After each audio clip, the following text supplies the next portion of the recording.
صلی اللہ علیہ وسلم کا ایک دیوانہ ہے، اس کا نام تفتازانی ہے۔ امام تفتازانی انتہائی کند ذہن، پلید الناس میں ان کا شمار ہوتا ہے۔ ان کے استاد ہیں قطب الدین رازی۔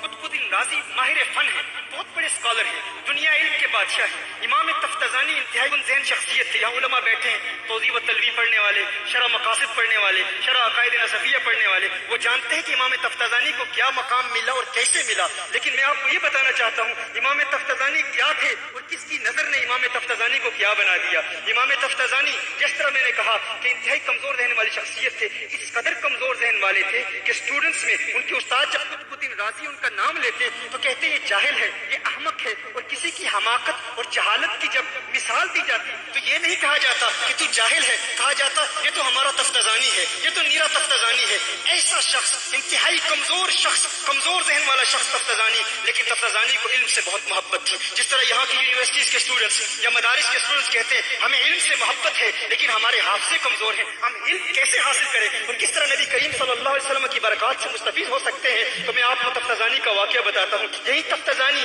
ایک رات کمرے میں تنہائی میں بیٹھے تھے، اکیلے بیٹھے تھے، کتابیں پڑھ رہے ہیں، کتابوں کا مطالعہ کر رہے ہیں، لیکن کچھ سمجھ میں نہیں آ رہا۔ حافظہ اس قدر کمزور ہے کہ کچھ ازبر نہیں ہوتا اور کتابوں کے مشکل مسائل کو سمجھ نہیں پاتے۔ تفتازانی کتابیں بند کر کے رو رہے ہیں، کریا ازاری کر رہے ہیں، اللہ کی بارگاہ میں تمناؤں کا اظہار کر رہے ہیں۔ میرے اللہ، میں کمزور ذہن ہوں، میرا حافظہ کمزور ہے، لیکن میرے اللہ تو میرے خلوص کو تو جانتا ہے، تو جانتا ہے کہ میں علم دین پڑھنا چاہتا ہوں، عالم دین بننا چاہتا ہوں۔ میرے اللہ تو میرے خلوص کی لاج رکھتے ہوئے میرے دل کی دنیا آباد فرما دے۔ تفتازانی پر رکت تاری ہے، رو رہے ہیں، اچانک کوئی دروازے پہ دستک دیتا ہے۔ تفتازانی پوچھتے ہیں کون ہے؟ کہا ہے تفتازانی باہر آ جا۔ کہا باہر کیوں بلا رہے ہو؟ کہا باہر آ جا۔ کہا کیوں بلا رہے ہو؟ 3 مرتبہ بلانے والے نے کہا۔ تفتازانی نے کہا میں باہر نہیں آتا۔ کہا تفتازانی سیر کو چلتے ہیں۔ کہا مجھے سیر کے لیے نہیں بنایا گیا، مجھے علم دین پڑھنے کے لیے بنایا گیا ہے۔ سمجھ میں کچھ نہیں آتا، حافظہ بہت کمزور ہے، لیکن تفتازانی کا جذبہ دیکھیے، ان کی ہمت دیکھیے، ان کا حوصلہ دیکھیے۔ کہا مجھے علم دین پڑھنے کے لیے بنایا گیا ہے، چلے جاؤ۔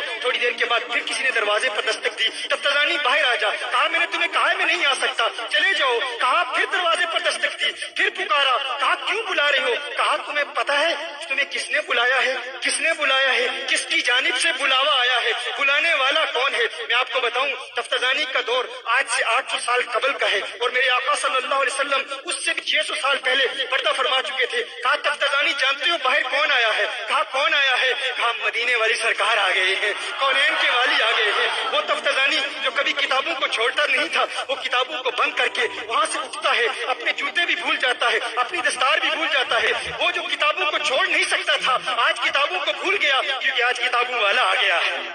گویا کہ تفتازانی کہہ رہا ہے چک گھونگٹ شرم ہی جابانو چھت درس تے تھوک کتابانو ایتھے کم نہیں پڑھن پڑھاون دا سکھ جج کوئی یار مناون دا، سکھ جج کوئی یار مناون دا۔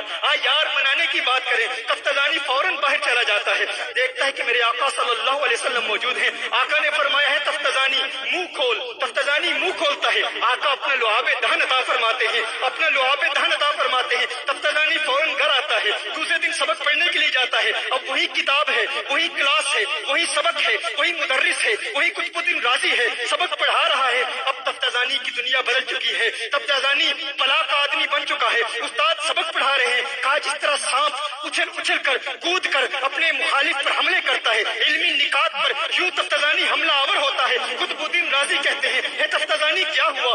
تو بلا کا آدمی بن گیا، ایک رات میں کیا تبدیلی آئی؟ کیا انقلاب بپا ہوا؟ کون آیا؟ کس نے پڑھایا؟ تفتازانی نے کہا ہے استاد راز کی بات ہے، تنہائی کی بات ہے، تنہائی میں بتاؤں گا فقط آپ کو۔ کہا آپ بتا۔ کلاس چھوڑ کے قطب الدین رازی تفتازانی کو اپنے ساتھ لے جاتے ہیں۔ تفتازانی کہتا ہے ارے ہے استاد صاحب آپ کو کیا بتاؤں، رات کو کوئی آیا تھا، آنے والے نے کچھ عطا کیا تھا۔ کہا کون آیا تھا، کیا عطا کیا تھا؟ میں اپنی زبان میں کہتا ہوں، گویا کہ تفتازانی کہہ رہے ہیں ایک ماہ مدن نورانی بدن، ایک ماہ مدن نورانی بدن، نیچی نظریں سب کی خبریں، وہ دکھا کے پون وہ سنا کے سخن، مورا پھونک گیا سب تن من دھن، مورا پھونک گیا سب تن من دھن۔ تفتازانی نے کہا آقا آئے تھے، لعاب دہن عطا فرمایا تھا، میری زندگی بدل چکی ہے، میرا دل کھل چکا ہے، شرح صدر ہو چکی ہے۔ اب قطب الدین رازی کا جملہ سماعت فرمائیے گا۔ قطب الدین رازی کا ریاکشن کیا تھا؟